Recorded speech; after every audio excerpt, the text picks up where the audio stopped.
जय माता दी। नमस्कार दोस्तों, स्वागत है आप सभी का हमारे YouTube चैनल लक्ष्मी शर्मा की कहानियां पर। अरे भक्तगणों, आज मैं आप सभी को कार्तिक स्नान की 5 सर्वश्रेष्ठ कथा सुनाने जा रही हूँ। कार्तिक स्नान आश्विन की पूर्णिमा को आरंभ करके कार्तिक की पूर्णिमा को पूरा करे। भक्तिवान पुरुष अथवा नारी आश्विन की शुक्ल पक्ष की एकादशी आने पर ही भगवान विष्णु को नमस्कार करके कार्तिक व्रत करने की आज्ञा प्राप्त करे। ऐसा करने से भगवान स्वयं भक्त के ऊपर कृपा करके उसे आत्मबल एवं मनोबल प्रदान कर विधि से कार्तिक व्रत करने की सद्बुद्धि देते हैं। बार की बात है कि एक बार जब सब प्रकार के दान, व्रत और नियम तथा दूसरी ओर कार्तिक स्नान रखकर जब ब्रह्मा जी ने तोला तो कार्तिक स्नान का पल्ला भारी रहा। आइए प्यारे भक्तगणों, सुनिए कार्तिक स्नान की 5 पुण्य फल देने वाली कथा। इन कथाओं को पूरे कार्तिक मास में मन लगाकर श्रवण करें। भगवान विष्णु की कृपा से आपकी सभी मनोकामना जल्दी पूरी हो जाएगी। प्रेम से बोलिए लक्ष्मी नारायण की जय, कार्तिक के देवी देवताओं की जय। अब आइए श्रवण करें कथा। सबसे पहले मैं शुरुआत करूंगी भगवान गणेश की कथा के साथ। किसी गांव में एक बूढ़ी माई रहती थी। वह बहुत गरीब थी और आंखों से अंधी भी थी। उसका एक बेटा और बहू थी। वह बुढ़िया सदैव गणेश महाराज की पूजा किया करती थी। एक दिन गणेश भगवान उसकी श्रद्धा भक्ति को देखकर बहुत प्रसन्न हुए।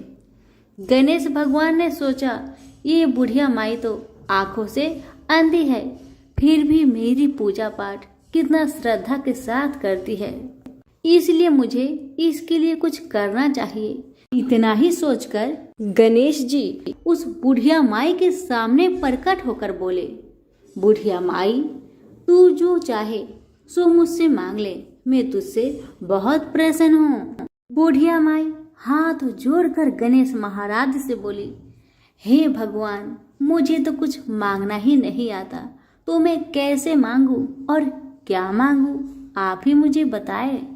बूढ़ी माई की बातें सुन गणेश महाराज कहने लगे, माई तू अपने बेटे बहू से पूछकर कुछ मांग लेना।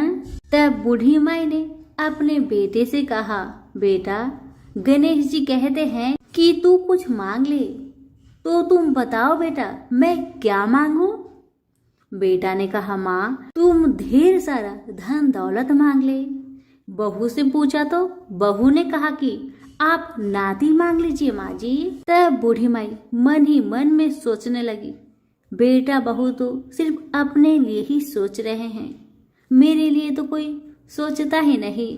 इतना सोचकर बूढ़ी माई ने सोचा, एक बार अपनी पड़ोसन से पूछ कर आऊं कि मेरी पड़ोसन क्या कहती है। बुढ़िया ने पड़ोसन से पूछा तो उसने कहा, बुढ़िया माई तू तो थोड़े दिन ही जिएगी, क्या तू धन मांगे और क्यों नाती मांगे, तू तो अपनी आंखों की रोशनी मांग ले, जिससे तेरी जिंदगी आराम से कट जाएगी। बेटा बहू और पड़ोसन का राय लेकर बुढ़िया माई गणेश महाराज के पास आई और बोली, हे गणेश महाराज, यदि आप मुझ पर प्रसन्न है तो मुझे 9 करोड़ की माया दे, निरोगी काया दे, अमर सुहाग दे, आंखों की रोशनी दे, नाती दे, पोता दे और सब परिवार को सुख दे और अंत में मोक्ष दे। बुढ़िया माई की बातें सुन गणेश जी कहने लगे, बुढ़िया माई तुमने तो हमें ठग लिया, फिर भी जो तूने मांगा वजन के अनुसार सब कुछ तुझे मिलेगा। यह कहकर गणेश महाराज अंतर ध्यान हो गए। उधर बूढ़ी माई ने जो कुछ मांगा वह सब कुछ मिल गया। गणेश जी महाराज, जैसे आपने उस बुढ़िया माँ को सब कुछ दिया वैसे ही सबको देना। कहानी कहने वाले, सुनने वाले, हुक्कारे भरने वाले सभी के परिवार पर अपनी कृपा सदा बनाए रखना। सभी मिलकर बोलिए, गणेश भगवान की जय हो, विनायक महाराज की जय हो। एक ब्राह्मण और ब्राह्मणी थे। वह 7 कोस दूर गंगा जमुना में नहाने जाया करते थे। 7 कोस दूर आने जाने से ब्राह्मणी बहुत थक जाती थी। इसलिए ब्राह्मण एक दिन अपने पति से बोली, काश मेरा कोई बेटा होता तो घर पे बहू होती। बहू के होने से घर का सारा काम बहू खुद ही संभाल लेती। हम कार्तिक स्नान करके घर में आते तो खाना बना हुआ मिलता, कपड़े धुले हुए मिलते। मैं तो बहुत थक जाती हूँ इतना दूर आने जाने से, और थके हारे शरीर से कोई काम भी मेरे से नहीं होता है। अपनी पत्नी की बात सुनकर ब्राह्मण बोला, तुम्हें बहू चाहिए तो चल मैं तुम्हें बहू लाकर देता हूँ, तुम चिंता क्यों करती हो। बस इतना करो कि एक पोटली में चून बांधकर दे दो और उसमें थोड़ा सा मोहर और सर्फी भी डाल देना। ब्राह्मण ने जैसा कहा ब्राह्मणी ने वैसा ही किया। एक पोटली में थोड़ा सा चून बांधकर उसमें थोड़ा सा मोहर और असरफी डालकर मोटरी बांधकर ब्राह्मण को दे दिया। ब्राह्मण वह पोटली लेकर चल पड़ा। कुछ दूर जमुना जी के किनारे बहुत सारी लड़कियां अपने मिट्टी के घर को बनाकर खेल रही थी। उसमें से एक लड़की ने बोली, मैं तो अपना घर कभी भी नहीं बिगड़ने दूंगी, तो रहने के लिए यही घर चाहिए। ब्राह्मण को वही लड़की मन में भागी। वह अपने मन में सोचने लगा कि यही एक समझदार सी लड़की है। ये अचानक सभी लड़कियां अपने अपने घर को जाने लगी और ब्राह्मण भी उसी लड़की के पीछे पीछे चल दिया। वह लड़की अपने घर पहुंची तो ब्राह्मण बोला, बेटी मैं बहुत भूखा हूँ, अपनी माँ से पूछो क्या मेरे लिए 4 रोटी बना देगी। कार्तिक का महीना है, मैं किसी का घर का रोटी नहीं खाता, मेरे पास थोड़ा सा चून है, अपनी माँ को दे देना और कह देना कि यही चून को छानकर मेरे लिए 2-4 रोटियां बना दे। लड़की अपने माँ के पास गई और बोली, माँ बाहर बाबा आए हैं, मुझे बहुत जोर से भूख लगा है और अभी कार्तिक का महीना चल रहा है, इसी कारण से वह किसी के घर का भोजन नहीं करते हैं। उनके पास थोड़ा सा चून है, उसे ही छान कर 2-4 रोटियां बना देना। माँ ने कहा, ठीक है बेटी, ला मुझे चून ला कर दे। माँ ने चून को छाना तो उसमें ढेर सारी मोहर असरफी निकली। वह बोली, जिसके आटे में इतनी मोहर असरफी है उसके घर में कितनी मोहर असरफी होगी। जब बाबा रोटी खाने बैठे तो उसकी माँ बोली, बाबा तुम लड़की की सगाई करने जा रहे हो क्या। बाबा कहने लगा, हाँ मेरा लड़का तो काशी में पढ़ने गया हुआ है, अगर तुम कहो तो खांडे कटोरे से तुम्हारी लड़की का ब्याह करके ले जाऊं। माँ ने कहा, अच्छी बात है बाबा। तो ब्राह्मण ने खांडे कटोरे से उसकी बेटी का ब्याह कर अपने घर को ले आया और घर आकर बोला, रामू की माँ दरवाजा को खोलो और देखो मैं तेरे लिए बहू लाया हूँ। ब्राह्मणी घर के भीतर से बोली, ताने मार लीजिए, दुनिया के सभी लोग तो मुझे ताने मारते हैं, अब आप भी मुझे ताने मार लीजिए। हमारे तो 7 जन्म भी कहीं बेटा नहीं है, तो बहू कहाँ से आएगी। मैंने बड़े प्यार से फिर बोला, ब्राह्मणी तू किवाड़ तो खोल और देख तो सही। ब्राह्मणी ने जैसे किवाड़ खोला, उसने देखा उसके सामने बहू खड़ी थी। सास आदर सत्कार से बहू को अंदर ले आई। तो सास ससुर हर रोज कार्तिक नहाने जाते। बहू घर का सारा काम करती, खाना बनाती, कपड़े धोती, रात को उनके पाँव दबाती।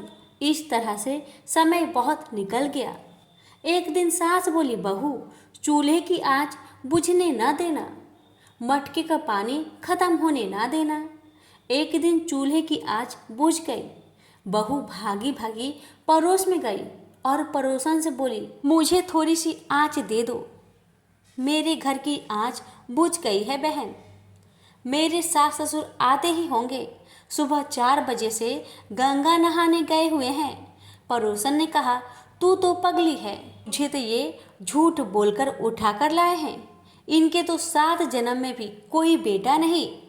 बहू बोली, नहीं तो इनका बेटा तो काशी में पढ़ने गया है। पड़ोसन बोली, ना ना ना, झूठ बोला है तुमसे। बहू बोली, अब मैं क्या करूं।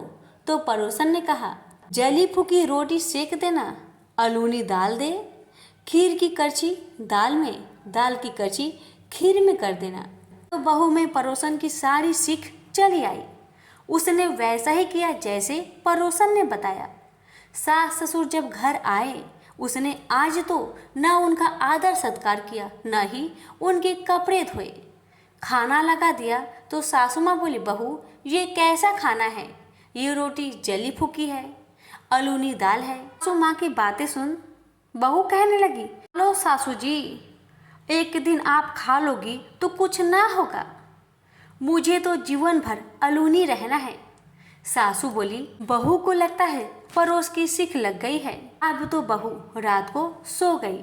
जैसे ही सुबह हुआ, भागी भागी पड़ोस में गई और बोली, अब मैं क्या करूं बहन, मुझे बताओ। वह बोली, सातों कोठों की चाबी मांग लेना। जब सासू जाने लगी तो बहू दरवाजे के पास खड़ा होकर बोली, बाद में जाना, पहले मुझे सातों कोठों की चाबी दे दो। ससुर जी बोले, चाबी दे दो ब्राह्मणी, आज भी इसका कल भी इसका, हमारा क्या है। ब्राह्मणी अपने बहू को सातों कोठों की चाबी देकर कार्तिक स्नान करने चली गई। ब्राह्मण घर में न थे तो बहू ने पीछे से कोठे को खोलकर देखा। किसी में अन्न, किसी में धन, किसी में बर्तन, किसी में कपड़े के अटूट भंडार पड़े हैं। जब बहू ने सातवां कोठा खोला तो देखा उसमें गणेश जी, लक्ष्मी जी, पीपल पथवारी, कार्तिक के ठाकुर, राई दामोदर, तुलसी जी का बिरला, 36 करोड़ देवी देवता विराजमान हैं। गंगा जमुना बह रही थी। तिलक छापे लगाए चौकी पर बैठा एक लड़का माला जप रहा था। बहू बोली, तू कौन है? तो वह बोला, मैं तेरा पति हूँ, किवाड़ को बंद कर दे, मेरे माँ पापा आते होंगे, जब वो आएंगे तब तुम किवाड़ को खोल देना। अब तो बहू की खुशी का ठिकाना ना रहा। उसने घर में 36 प्रकार के भोजन बनाए, 16 श्रृंगार किया, राची माची डोले। सास ससुर जब घर आए, बड़े प्यार से उसने उनसे बात की, उनके कपड़े धोए, खाना खिलाया। तब बूढ़ा बोला, बहू तो धन देकर राजी हो गई। तो बहू बहुत ही प्यार से अपने सासू माँ का पैर दबाती जाए और कहती जाए, माँ जी, तुम इतनी दूर 12 कोस गंगा जमुना नहाने जाती हो, थक जाती होगी, तुम घर पर नहा लिया करो। तब सास बोली, बावली, कहीं घर पर भी गंगा जमुना बहते हैं? तब बहू बोली, हाँ माँ जी हाँ, चलो मैं आपको दिखाती हूँ। उसने जब सातवां कोठा खोलकर दिखाया, उसमें गणेश जी, लक्ष्मी जी, पीपल पथवारी, तुलसी, कार्तिक के ठाकुर, राई दामोदर, शिव पार्वती, 36 करोड़ देवी देवता विराजमान थे। गंगा जमुना बह रही थी। तिलक छापे लगाए चौकी पर बैठा एक लड़का माला जप रहा था। माँ बोली, तू कौन है बेटा? वह बोला, माँ मैं तेरा बेटा हूँ। ब्राह्मणी ने कहा, तू कहाँ से आया है? तब वह लड़का बोला, मुझे तो कार्तिक के देवता ने भेजा है। माँ बोली, बेटा ये दुनिया कैसे जानेगी? क्या जानेगा मेरा घर का पति, क्या जानेगा दुरानी जेठानी, क्या जाने अगर बगर पड़ोसन की, तू बेटा है। ब्राह्मण और ब्राह्मणी ने पंडितों से पूछा तो वह बोला, परली पार पे बहू बेटा खड़े हो, इस पार बुढ़िया खड़ी हो, चाम की अंगिया पहने, छाती में दूध की धार निकले, बेटे की दाढ़ी मूछ भीगे, पवन से गठजोड़ बंधे तो सब जाने ये बुढ़िया का ही बेटा है। उसने ऐसा ही किया, चाम की अंगिया फट गई, छाती में से दूध की धार बह निकली, बेटे की दाढ़ी मूछ भीग गई, पवन पानी से बहू बेटे का गठजोड़ बंध गया। ब्राह्मण ब्राह्मणी बहुत खुश हुए। हे कार्तिक के ठाकुर, राई दामोदर, श्री कृष्ण भगवान, जैसे उसे बहू बेटा दिए वैसे सबको देना। जैसे ब्राह्मण ब्राह्मणी की इच्छा पूरी की, जैसे बहू की इच्छा पूरी की, वैसे ही सबकी करना। कहते सुनते हुकारा भरते, सभी की परिवार की रक्षा करना। प्रेम से बोलिए, कार्तिक की देवी देवता की जय। सुनेंगे चीरा चीरी की कथा। एक बुढ़िया माई कार्तिक का व्रत करती थी। बुढ़िया के व्रत से प्रसन्न होकर भगवान श्री कृष्ण स्वयं खिचड़ी का एक भरा हुआ कटोरा उसके घर के पास रख के चले जाते थे। बुढ़िया माई वो खिचड़ी को खाकर अपना व्रत को खोल लेती थी। पड़ोसन देखकर जलती थी, कि इसका कोई भी नहीं है, फिर भी खिचड़ी इसको खाने के लिए मिल जाता है। एक दिन बुढ़िया कार्तिक नहाने गंगा जी में गई थी तो भगवान आए और खिचड़ी का एक बेला मकान में रख के चले गए। पड़ोसन ने खिड़की से बेला उठाकर मकान के पिछवाड़े में फेंक दिया। बुढ़िया माई आई तो खिचड़ी का बेला देखा तो नहीं मिला। बेचारी भूखी ही रही और कहने लगी कि कहाँ गई मेरी खिचड़ी और कहाँ गया मेरा बेला। घर के पिछवाड़े में वह फेंकी हुई खिचड़ी एक बहुत सुंदर सा पौधा बन गया था और उसमें 2 सुंदर सुंदर फूल लगे हुए थे। एक दिन की बात है कि एक राजा शिकार खेलने के लिए बुढ़िया के घर के पास से जा रहे थे तो उनको वह फूल दिखाई दिया जो कि बहुत सुंदर था। राजा को फूल अच्छा लगा और राजा ने दोनों फूल को तोड़कर अपने महल में लेकर आए और रानी को दे दिया। रानी को फूल बहुत अच्छा लगा। रानी ने वह दोनों फूलों को सूंघा तो उसका गर्व रह गया। राजा रानी के कोई संतान नहीं थे। फूल सूंघने से ही रानी के 2 लड़के पैदा हो गए। बीतते गया लड़का बड़े होने लगे। बच्चे बड़े हो गए तो किसी से भी बोलते नहीं थे। दोनों लड़के शिकार खेलने जाते थे तो रास्ते में वही बुढ़िया मिलती थी। बुढ़िया अब भी वही बात कह रही थी कि कहाँ गई मेरी खिचड़ी और कहाँ गया मेरा बेला। बुढ़िया माई की बातें सुन दोनों लड़के कहते, हम ही है तेरी खिचड़ी और हम ही है तेरे बेला।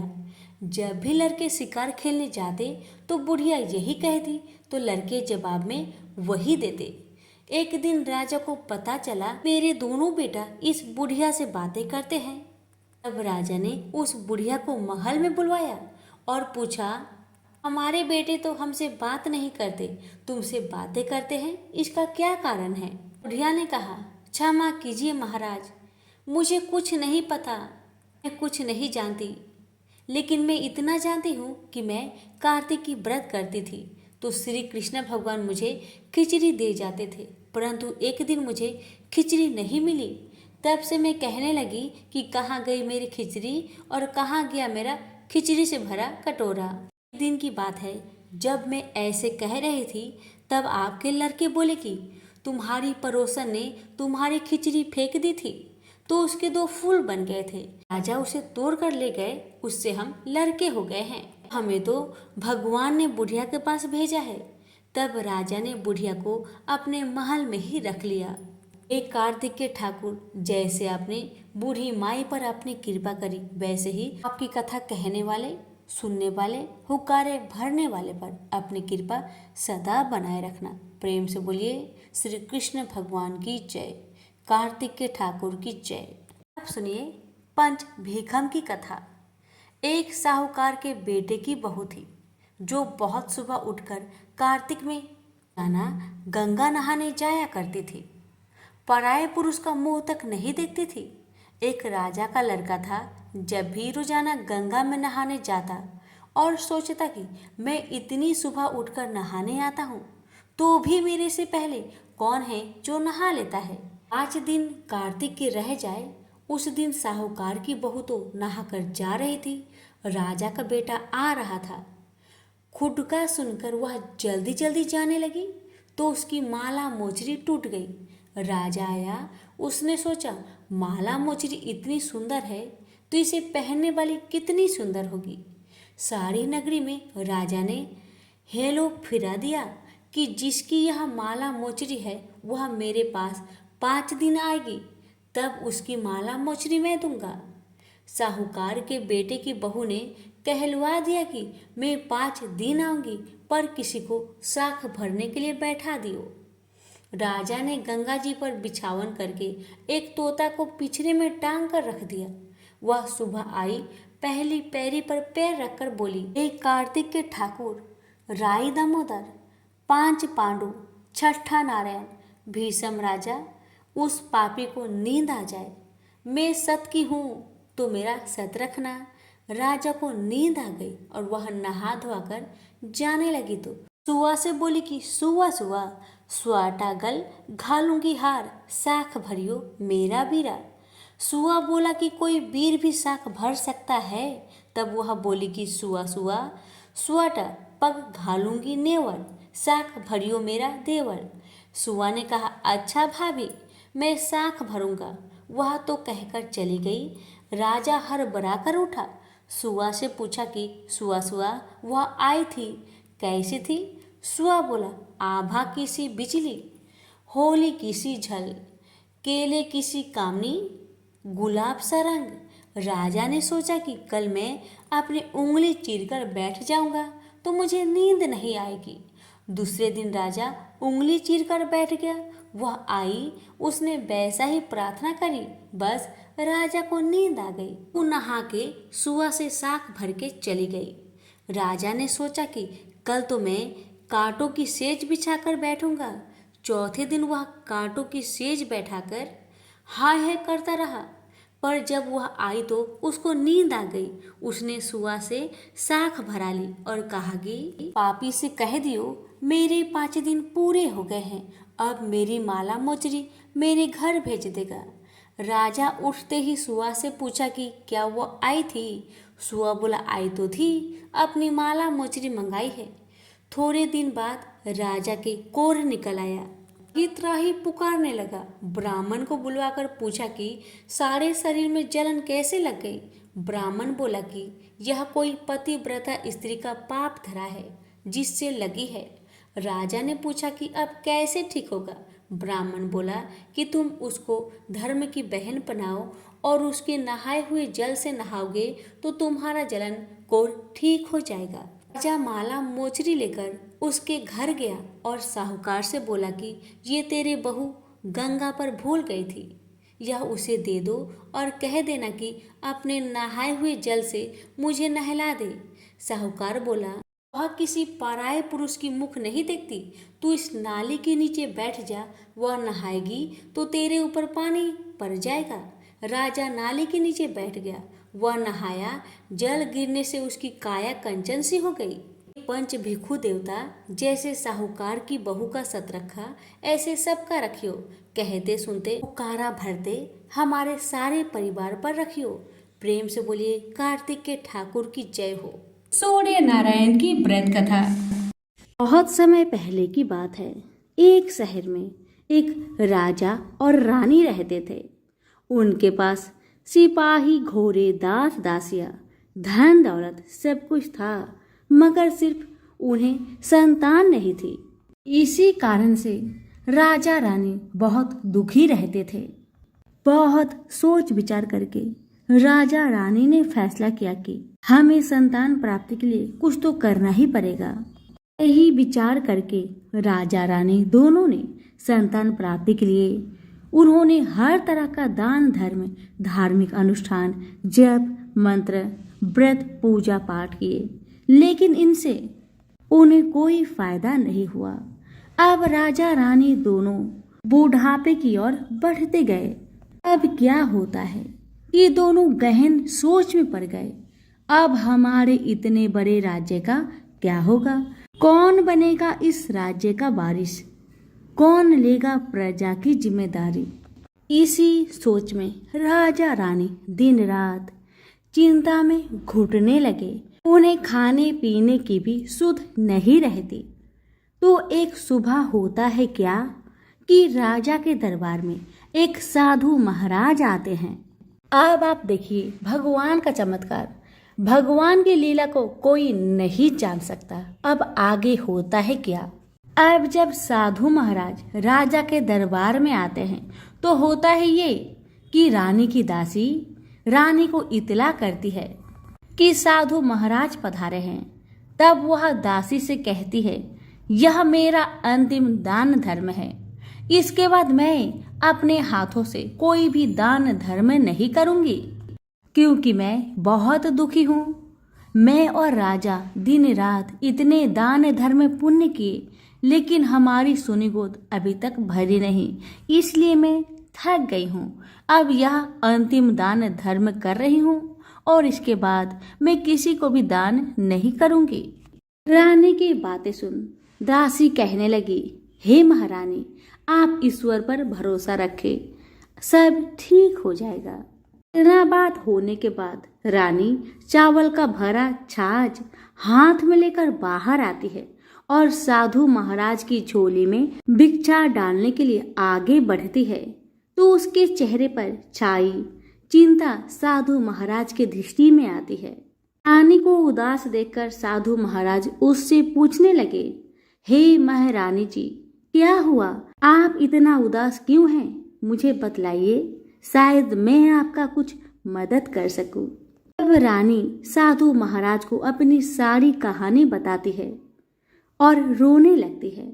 उस पर वह साधु महाराज कुछ पल के लिए गंभीर सोच में पड़ जाते हैं और कहते हैं, चिंता मत करिए रानी जी, आपकी संतान की इच्छा पूरी हो जाएगी। आपकी कोख से एक पुत्र जन्म लेगा, मात्र वह 14 साल तक ही आप लोगों के पास रहेगा। इसके आगे वह इस मृत्यु लोक में नहीं रह पाएगा। इससे बढ़कर आपको कुछ देना मेरे लिए संभव नहीं है। अपनी पूरी बात कहने के बाद साधु महाराज अपनी झोली में हाथ डालते हैं और थोड़ी सी भभूत निकालकर रानी को दे देते हैं और कहते हैं, महारानी जी, आप और महाराज दोनों इसे बांटकर ग्रहण कर लीजिएगा। इससे आपको जल्द ही पुत्र प्राप्ति होगी। इतना कहकर साधु महाराज वहां से चल पड़े। साधु महाराज के जाते ही रानी सोचने लगी कि 14 साल तो 14 साल ही सही, उतने समय के लिए हमें पुत्र तो मिलेगा, यही हमारे लिए बहुत है। उतने साल तक मैं अपने बच्चे को जी जान से प्यार करूंगी, बहुत प्यार दुलार से उसे बड़ा करूंगी, उसे ढेर सारा प्यार दूंगी, अपने संतान की मुराद पूरी करूंगी। उस रात अपना राजकाज खत्म करके राजा जब रानी के पास गए तो रानी ने महाराज को सारी बात बता दी जो साधु महाराज ने बताई थी, और साथ में साधु की दी हुई भभूत को राजा को दिखाकर बोली, साधु महाराज ने यह भभूत हम दोनों को ग्रहण करने के लिए कहा है।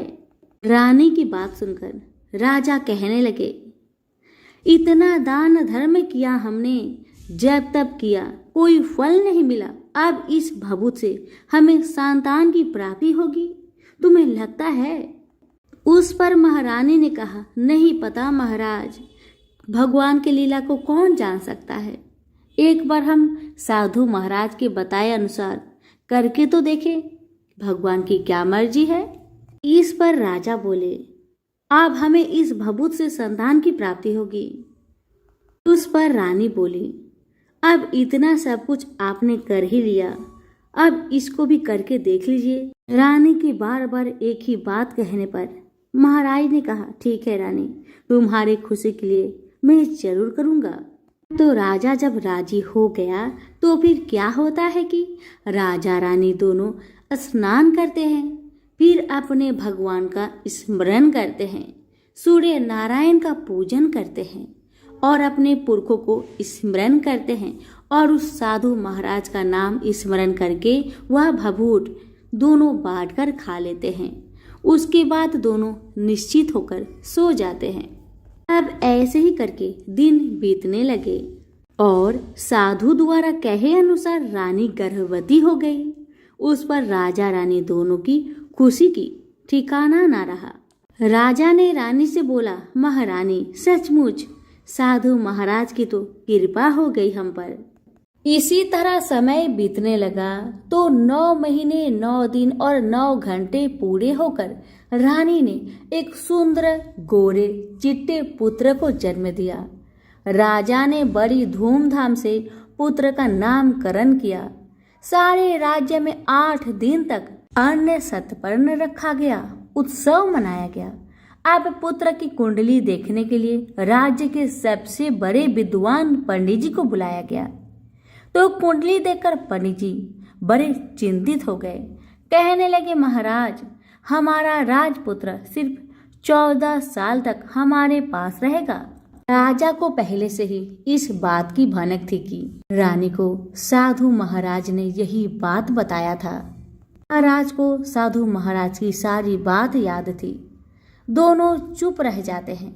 उसके बाद राजा और रानी बड़े लाड़ प्यार से अपने बेटे की परवरिश करते हैं, उसकी हर ख्वाहिश पूरी करते हैं।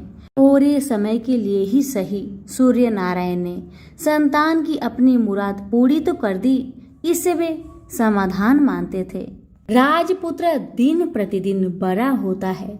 जब वह 7 साल का हो जाता है तो राजा एक दिन अच्छे गुरु की नियुक्ति करके उसे पढ़ाई लिखाई, राजशास्त्र, शस्त्र विद्या, घोड़सवारी इत्यादि 12 विद्याओं का शिक्षण देते हैं। जब वह सब शास्त्र विद्या में पारंगत हो जाता है और 12 साल की उम्र का हो जाता है, तब एक अच्छी सी राजकन्या खोजकर उसकी शादी कर देते हैं।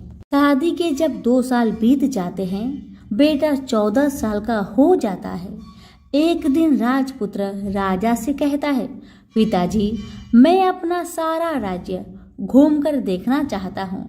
आज तक मैंने सिर्फ इस राजबाड़े के अतिरिक्त कुछ भी नहीं देखा। बेटे की बात सुनकर राजा चिंतित हो जाते हैं, क्योंकि पुत्र को 14वां साल शुरू हुआ था।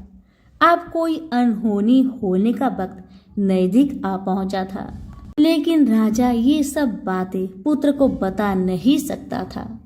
वह क्या करता है कि चेहरे पर खुशी लाकर बेटे से कहता है, हाँ बेटा, जरूर जाओ बेटा, तुम्हें अपना सारा राज्य घूमकर देखना चाहिए। कहाँ क्या है ये सब जानना चाहिए, क्योंकि कल मेरे बाद तुम्ही को तो राजा बनना है। मात्र एक बात का ध्यान रखना, तुम जहाँ जा रहे हो, क्या कर रहे हो, ये बात तुम अपनी पत्नी को नहीं बताना। पुत्र कहता है, ठीक है पिताजी, आपने जैसा कहा मैं वैसा ही करूँगा।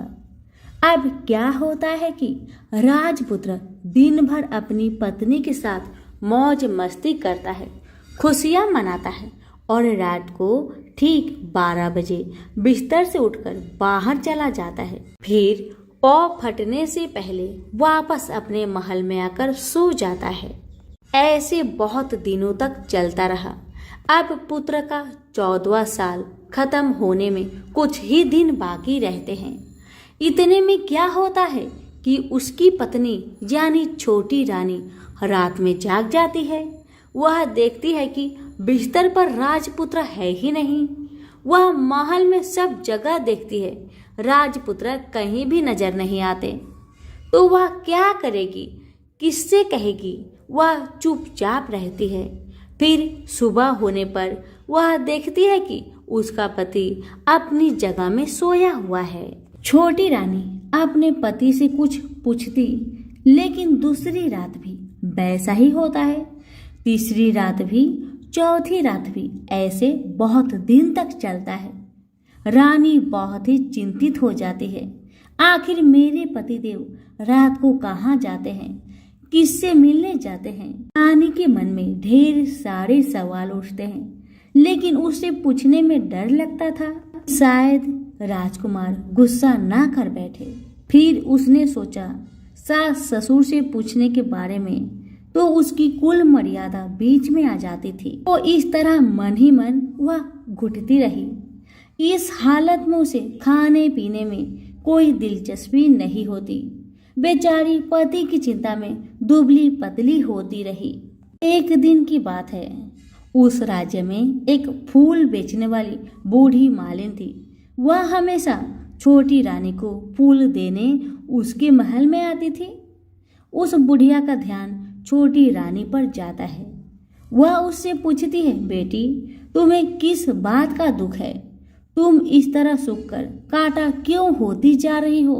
बूढ़ी अम्मा की बातें सुनकर छोटी रानी कहने लगी, क्या बताऊं तुम्हें अम्मा, तुम्हारा राजपुत्र हर रात बिस्तर पर से उठकर कहीं चला जाता है और सुबह भोर होते ही वापस आकर सो जाता है। वह कहाँ जाता है? प्रेमिका से मिलने जाता है क्या?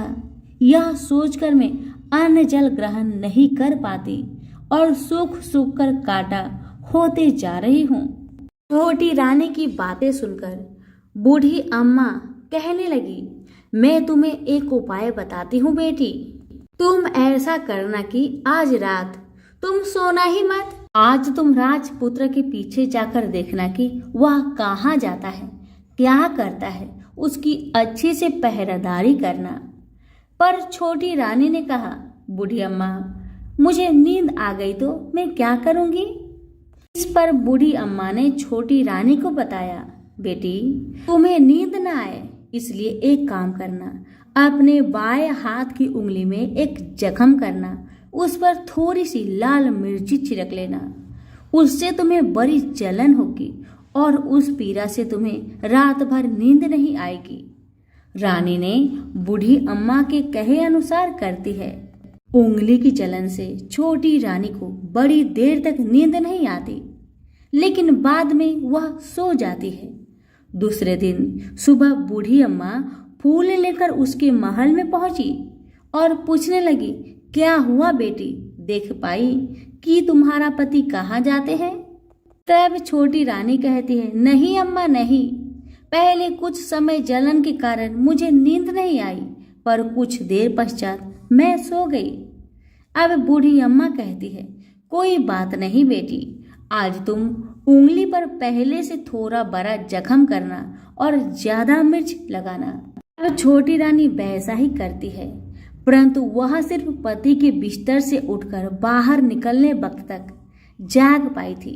वह उसके पीछे नहीं जा सकी क्योंकि उस समय उसकी आंखें मूंद गई थी।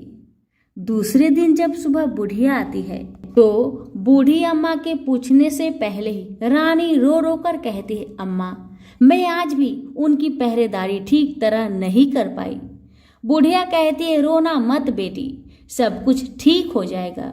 तुम आज रात जख्म और बड़ा करना और उस पर पहले से ज्यादा मिर्च छिड़कना। और एक काम करना बेटी, जब वह राजकुमार जाने के लिए निकलता है तो उसका रास्ता जरूर रोकना। बूढ़ी अम्मा ने जैसा बताया रानी ने वैसा ही किया। आज रात उसे नींद नहीं आती। पति रात 12 बजे बिस्तर से उठकर जब महल से निकलने के लिए चलने लगा तो वह बुढ़िया ने जैसा बताया वैसा ही करती है। वह फौरन दौड़ कर जाती है और अपना पति का रास्ता रोकती है और कहती है, आप कहाँ जा रहे हो, किससे मिलने जा रहे हो, मुझे बताओ। राजपुत्र अपनी पत्नी को बहुत समझाने की कोशिश करते हैं कि देखो, अगर मैंने तुम्हें वह बताया तो मैं तुम्हें दोबारा नहीं मिल पाऊंगा। तो छोटी रानी कहती है, कोई बात नहीं, आप न मिल पाओ, लेकिन आप रात को कहाँ जाते हो मुझे बताओ। अब राजपुत्र निरुपाय हो जाते हैं। पत्नी की जीत के आगे उसकी एक नहीं चल पाती। ठीक उसी समय उसका 14वां साल खत्म होकर 15वां साल लगने वाला था। जो होता है वह हो जाने दो, वह सोचता है कि और कुछ चावल मंत्रों से सिद्ध करके पत्नी को देकर कहता है, इन चावल के दानों को दोनों हाथों की मुट्ठी में पकड़ना। पहले दाएं हाथ में पकड़े चावल मेरे ऊपर फेंकना। मैं कौन हूँ तुम्हें पता चल जाएगा। बाद में बाएं हाथ में पकड़े चावल मेरे ऊपर फेंकना। मैं जैसा था तुम्हें मिल जाऊंगा। राजकुमार की बातें सुन रानी कहने लगी, मैं नहीं भूलूंगी, आपने जैसा कहा मैं वैसा ही करूंगी। पर रानी बड़े आत्मविश्वास के साथ कहकर दाएं हाथ में पकड़े चावल पति के ऊपर फेंक देती है तो राजपुत्र एकदम एक विशाल घोड़ा बन जाता है। एकदम उम्दा सफेद गर्दन पर लंबी आयल। देखते देखते वह तेजी से दौड़ने लगा। रानी उस घोड़े को एकदम बहुचक्की होकर देखने लगी और पति ने बाएं हाथ के चावल फेंकने की जो बात कही थी वह भूल जाती है। उसकी आंखों के सामने घोड़ा महल के बाहर निकलकर चला जाता है। अब घोड़ा महल के बाहर जाता है तो वापस नहीं आता। अब रानी को बड़ा पश्चाताप होता है। वह स्वयं को कोसने लगी, लेकिन अब उसका कोई फायदा नहीं होने वाला था। राजपुत्र अब वापस नहीं आने वाला था। ऐसे ही सुबह हुई। महाराजा महारानी को सब बात पता चलती है। उन्हें बहुत दुख होता है। वे बिस्तर पकड़ते हैं और राह देखते हैं कि एक दिन उनका बेटा वापस आ जाएगा।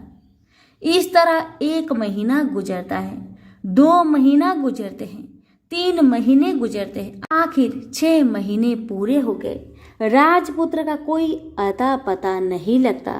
प्रधान राजपुत्र को ढूंढने के लिए राज्य के गांव-गांव सिपाही भेजता है, लेकिन उन्हें कोई सफलता नहीं मिलती।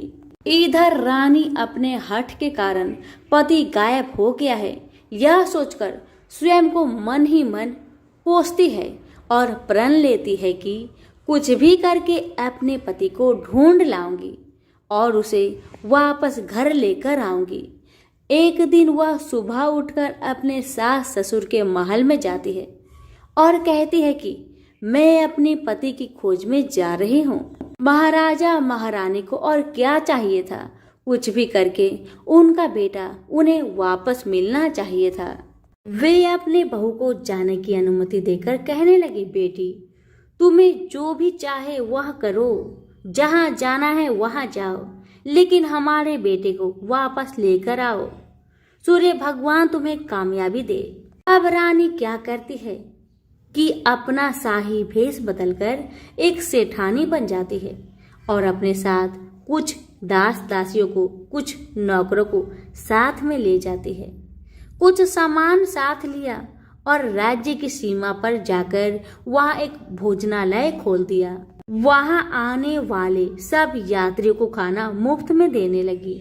मात्र शर्त ये थी कि खाने वाले को उसकी देखी कोई अजीब चीज उसकी मालकिन को यानी राजकन्या को बतानी पड़ेगी। तो वहां आने वाला हर नागरिक अपनी तरफ से मैंने ये देखा, मैंने वो देखा कहकर मुफ्त में खाना खाकर चले जाते थे। परंतु रानी को जो बात चाहिए थी वह अब तक नहीं मिली थी। ऐसे ही कुछ दिन बीत गए तो इधर क्या होता है कि रानी के महल फूल लेकर जाने वाली बुढ़िया के एक बेटा और बहू थे। उनका एक छोटा बेटा था यानी बुढ़िया का एक पोता था।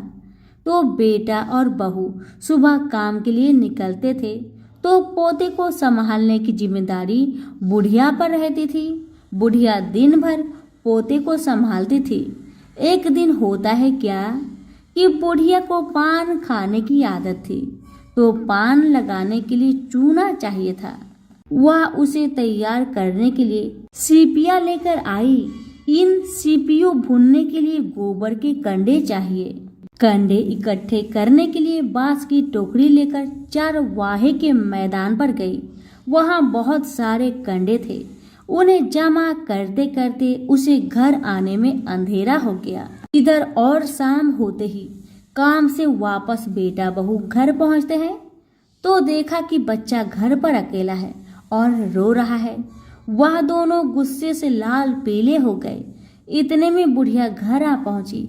बेटा ने पूछा, पोते को घर पर अकेला छोड़कर तुम कहाँ गई थी? बुढ़िया बताने लगी कि मैं गोबर के कंडे इकट्ठे करने गई थी। इस पर बेटा बोला, दोबारा बच्चे को अकेला घर पर छोड़कर यदि कहीं गई तो मैं तुम्हें पीटूंगा। इस पर बुढ़िया कहने लगी, नहीं बेटा नहीं, फिर कभी ऐसा मैं नहीं करूंगी। लेकिन दूसरे ही दिन बुढ़िया वह बात भूल गई और फिर चरवाहे के मैदान पर कंडे इकट्ठा करने चली गई।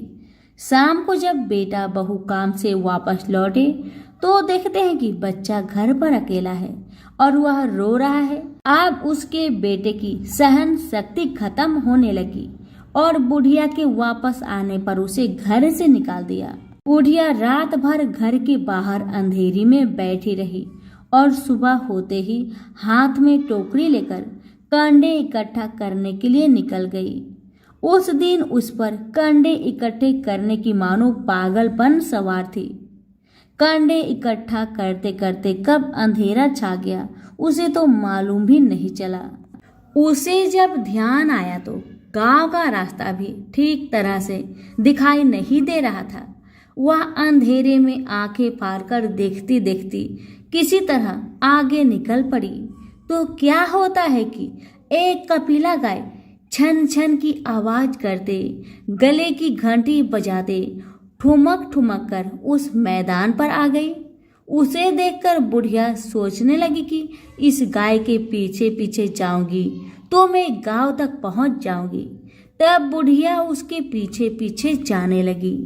अब वह गाय क्या करती है कि उस मैदान से लेकर एक एक करके 6 मैदान पार करती है। आखिर में वह 7वें मैदान पर पहुंची तो क्या होता है कि उस मैदान पर एक बड़ा सा पत्थर था। गाय जाकर उस पत्थर को अपना सींग मारती है।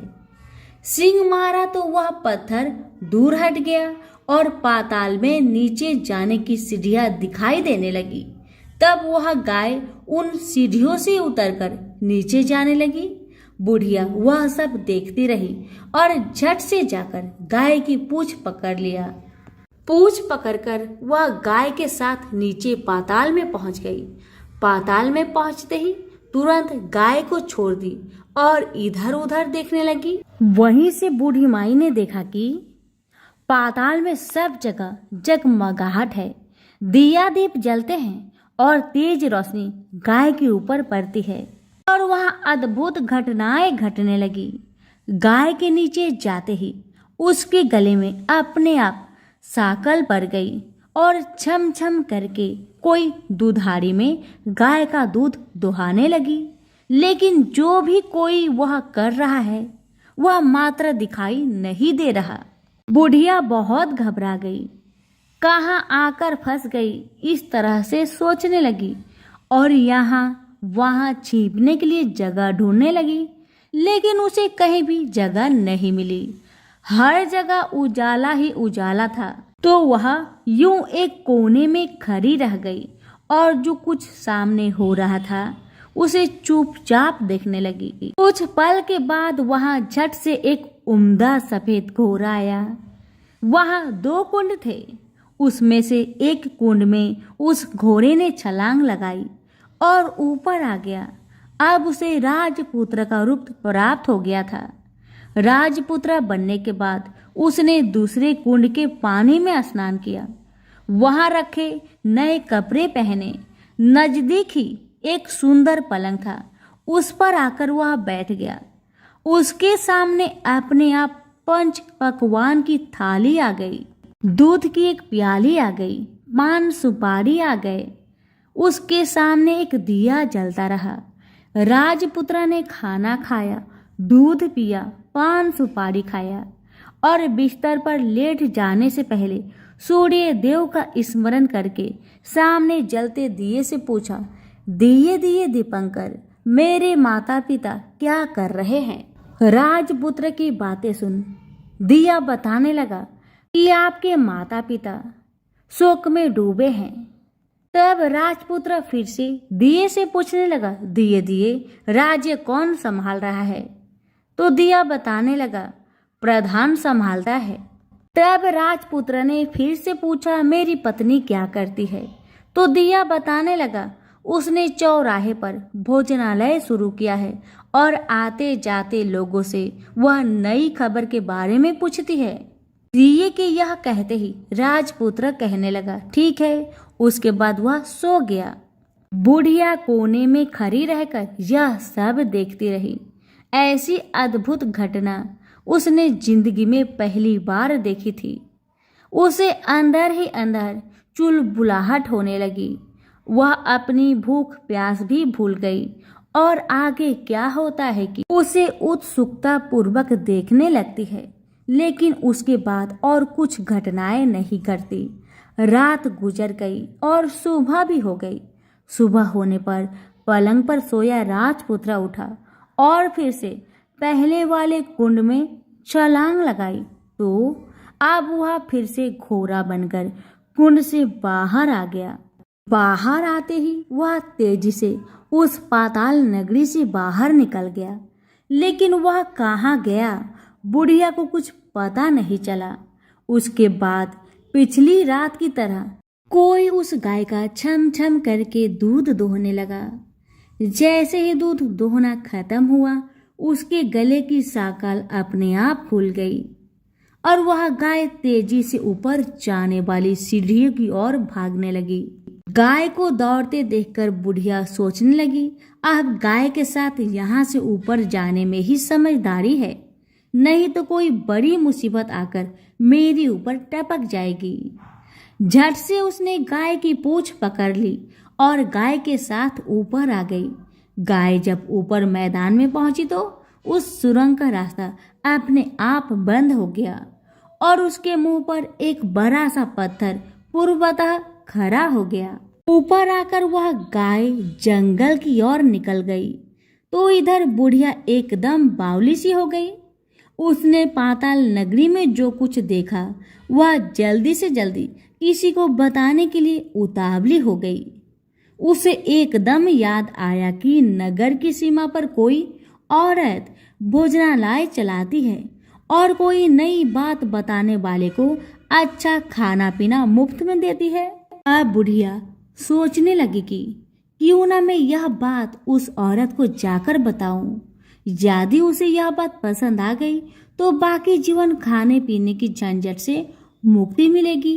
बुढ़िया ने मन में तय किया और तुरंत उस भोजनालय के द्वार पर टंगे नगारे के सामने खड़ी हो गई और जोर जोर से नगारा बजाना शुरू कर दिया। नगाड़े की इस तरह शोर सुनकर मालकिन यानी छोटी रानी मन से प्रसन्न हो जाती है कि शायद कोई बड़ी बात लेकर यहाँ आया है। रानी सिपाहियों को आदेश देती है, जाए और जो कोई आया है उसकी अच्छी खातिरदारी कीजिए। आदेश पाते ही सिपाही नीचे दौड़ गए तो एक बुढ़िया नगारा बजा रही है। उन्होंने पूछा, क्यों रे बुढ़िया, क्या हुआ, क्यों नगारा बजा रही है? बुढ़िया बोली, कुछ नहीं बेटा, यहाँ खाना मिलता है इसलिए मैं यहाँ आई हूँ। खाना चाहिए, मिलेगा? तो सिपाही कहने लगे, तुझे कोई नई बात बतानी पड़ेगी तब तुम्हें खाना मिलेगा।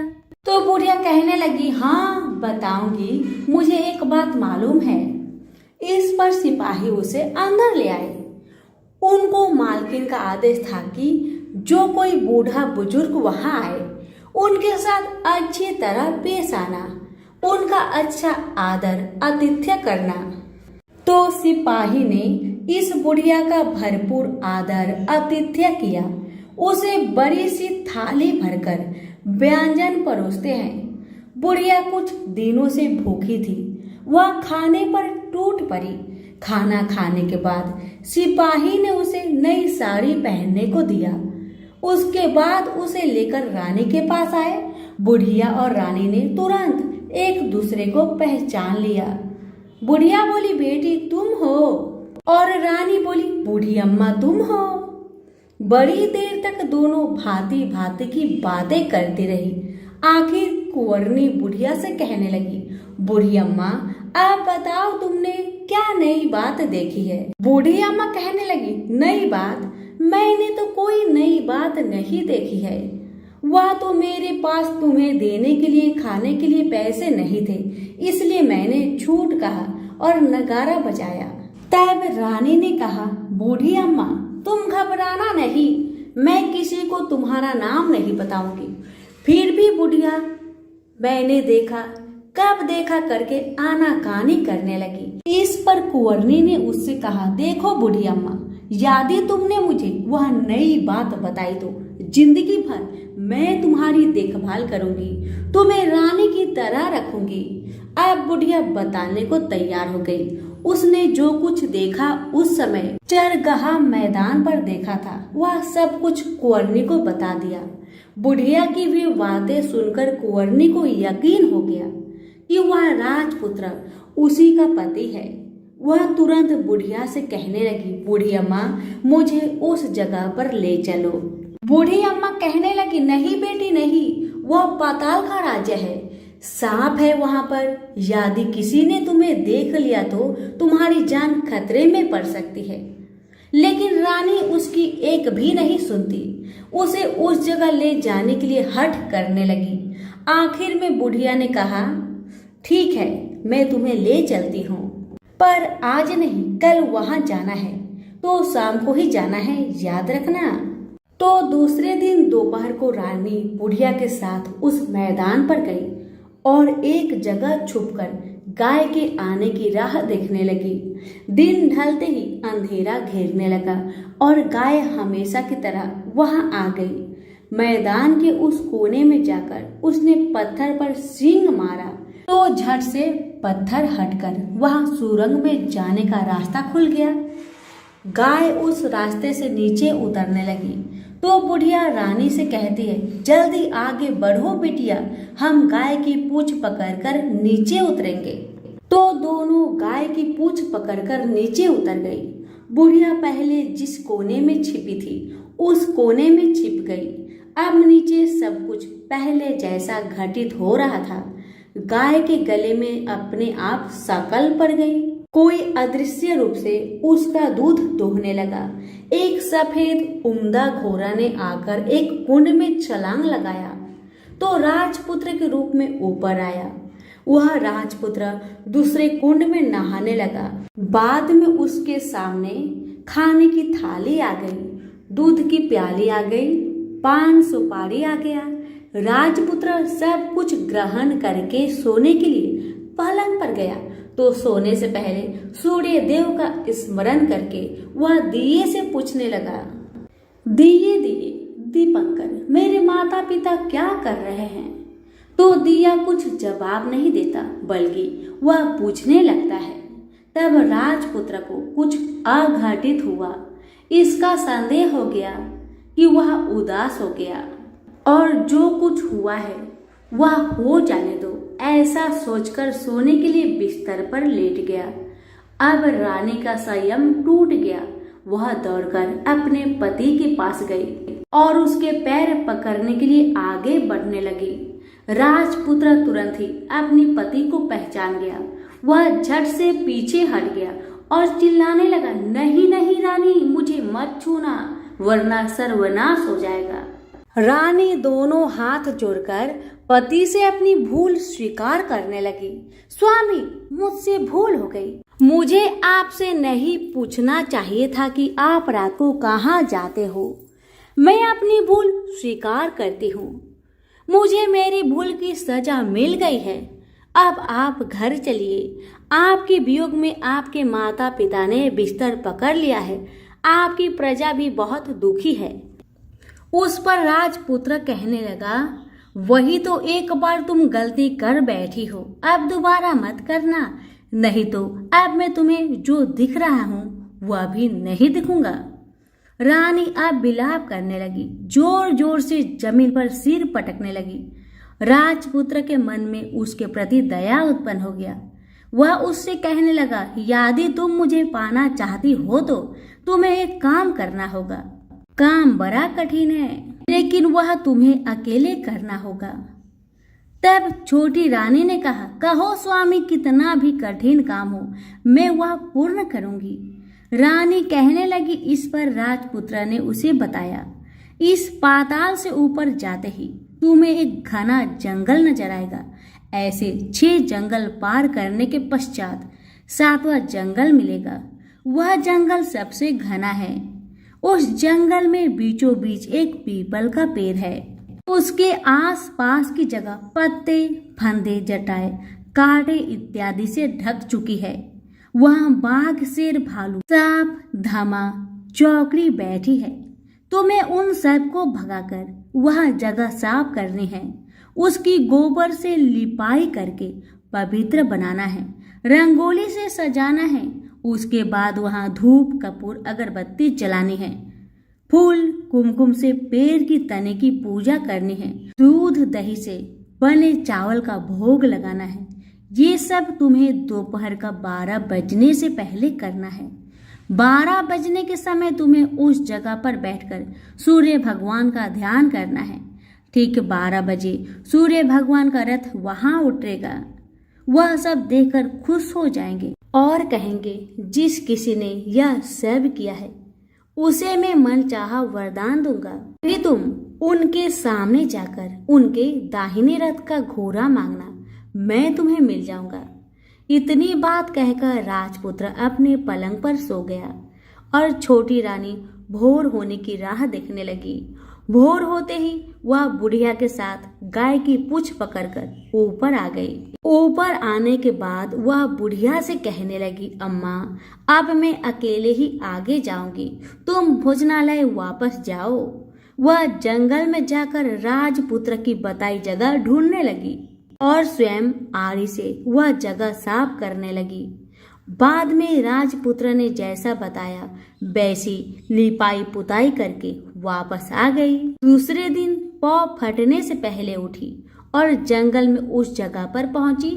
वहां जाकर इत्र गुलाब का पानी छिड़ककर वह जगह सुगंधित की, धूप अगरबत्ती जलाकर उसे पवित्र किया और पूजा की सब सामग्री वहां तैयार रखकर सूर्य भगवान का ध्यान करने बैठ गई। जैसा कि पति ने बताया था, दोपहर को ठीक 12 बजे सूर्य भगवान का रथ उस पीपल के पेड़ पर आकर रुकेगा। अब जैसे ही सूर्य भगवान का रथ पीपल के पेड़ पर आकर रुका, ऐसे ही सूर्य भगवान ने जब रथ से नीचे देखा तो सुगंधित वातावरण देखकर वह बहुत प्रसन्न हो गए।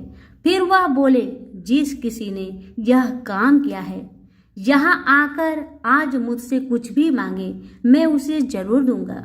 रानी ने जब यह शब्द सुना तो बिना समय गवाए दौड़कर उनके सामने आ गई और उनको साष्टांग प्रणाम करके बोली, हे सूर्य भगवान, मैं वही हूँ, मैंने ही यह जगह साफ की है।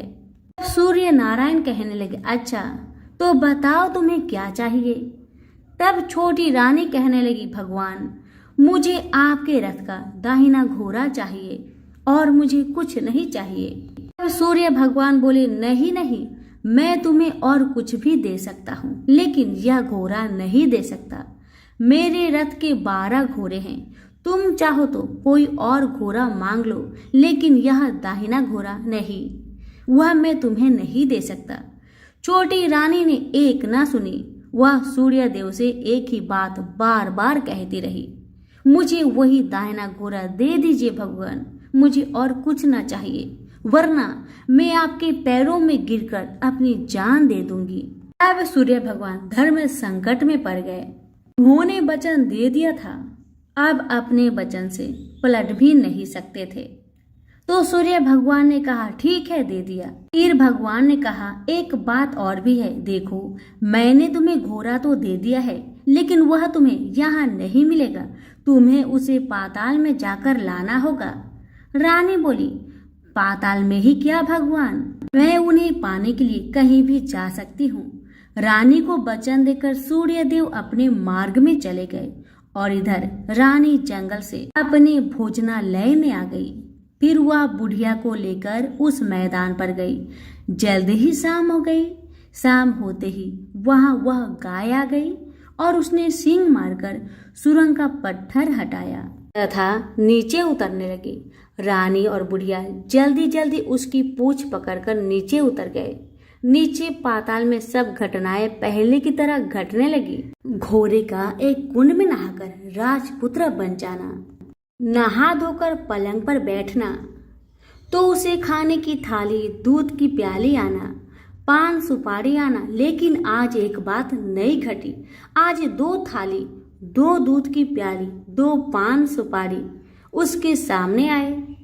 वह कुछ नहीं बोला, अपने हिस्से की थाली खाकर, दूध पीकर और पान सुपारी चबाकर वह सोने चला गया और हमेशा की तरह दिए से पूछने लगा, दिए दिए दीपंकर, मेरे माता पिता क्या करते हैं? तो दिया बताने लगा, वे दोनों तुम्हारे सुख में मरने की उपस्थिति में पहुंच गए हैं। ऐसा सुनकर झट से राजपुत्र की आंखों से आंसू टपकने लगे। फिर वह पूछने लगा, दिए दिए दीपंकर, मेरा राज्य कौन चला रहा है? इस पर दिए ने बताया, तुम्हारा राज्य प्रधान चला रहा है और वह सब कुछ हड़प चुका है, प्रजा पर बहुत अत्याचार कर रहा है। सब सुनकर राजपुत्र को बहुत गुस्सा आया। वह गुस्से में अपनी मुट्ठी भींचने लगा। अब वह पूछने लगा, दिए दिए दीपंकर, मेरी पत्नी क्या कर रही है? अब दिया कुछ नहीं बोला, चुप रहा। अब रानी का संयम जवाब दे गया। वह दौड़कर पति के गले लग गई। इस पर राजपुत्र कहने लगा, अब मैं तुम्हें मिल गया। इस पर छोटी रानी कहने लगी, आप सच कहते हो स्वामी, अब आप फिर से घोड़े तो नहीं बनोगे? राजपुत्र कहने लगे, नहीं, दोबारा मैं घोड़ा नहीं बनूंगा। तुमने जो इतने सारे कष्ट उठाए मुझे पाने के लिए, इसलिए सूर्य देव ने मुझे सदा के लिए घोड़े के जन्म से मुक्त कर दिया है। राजपुत्र ने बड़े प्यार से कहा और उसे गले लगाया, उसके आंसू पोंछे। कुछ देर पश्चात भोर हो गई तो गाय की श्रृंखला टूटकर वह ऊपर भूलोक जाने लगी। रानी, राजपुत्र और बुढ़िया उसकी पूंछ पकड़कर ऊपर आ गए। ऊपर आने पर वे सीधे भोजनालय में पहुंचे। वहां का सब सामान लोगों में बांट दिया और उसको ताला लगाकर अपने राज्य में लौट गए। राजपुत्र को वापस आता और उसके तेवर देखकर प्रधान घबरा गया। राजपुत्र ने उसे बंदी बनाकर कैद खाने में डलवा दिया और राज्य की बागडोर अपने हाथ में ले ली। उसके बाद वह अपने माता पिता को मिलने उनके महल में गया। तब राजपुत्र क्या देखता है कि उसके माता पिता उसके शोक में अस्थि पंजर बने हुए हैं।